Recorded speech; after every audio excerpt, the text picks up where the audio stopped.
order has been passed by the single bench saying that you are you are in the habit of abusing and maligning the court, and therefore contempt proceedings has to be initiated against you.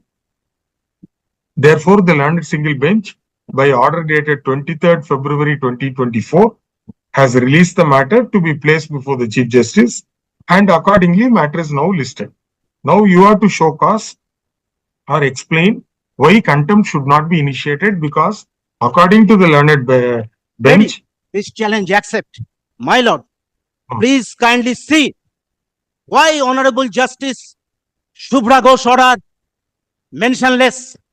তার ঘরে তো আমি মামলা করেছিলাম, তিনি তো মামলা শুনেছিলেন, বলেছিলেন এটা এক্সটেন্সিভলি শোনার ব্যাপার আছে, সেই অর্ডারটা মেনশনলেস কেন? all right.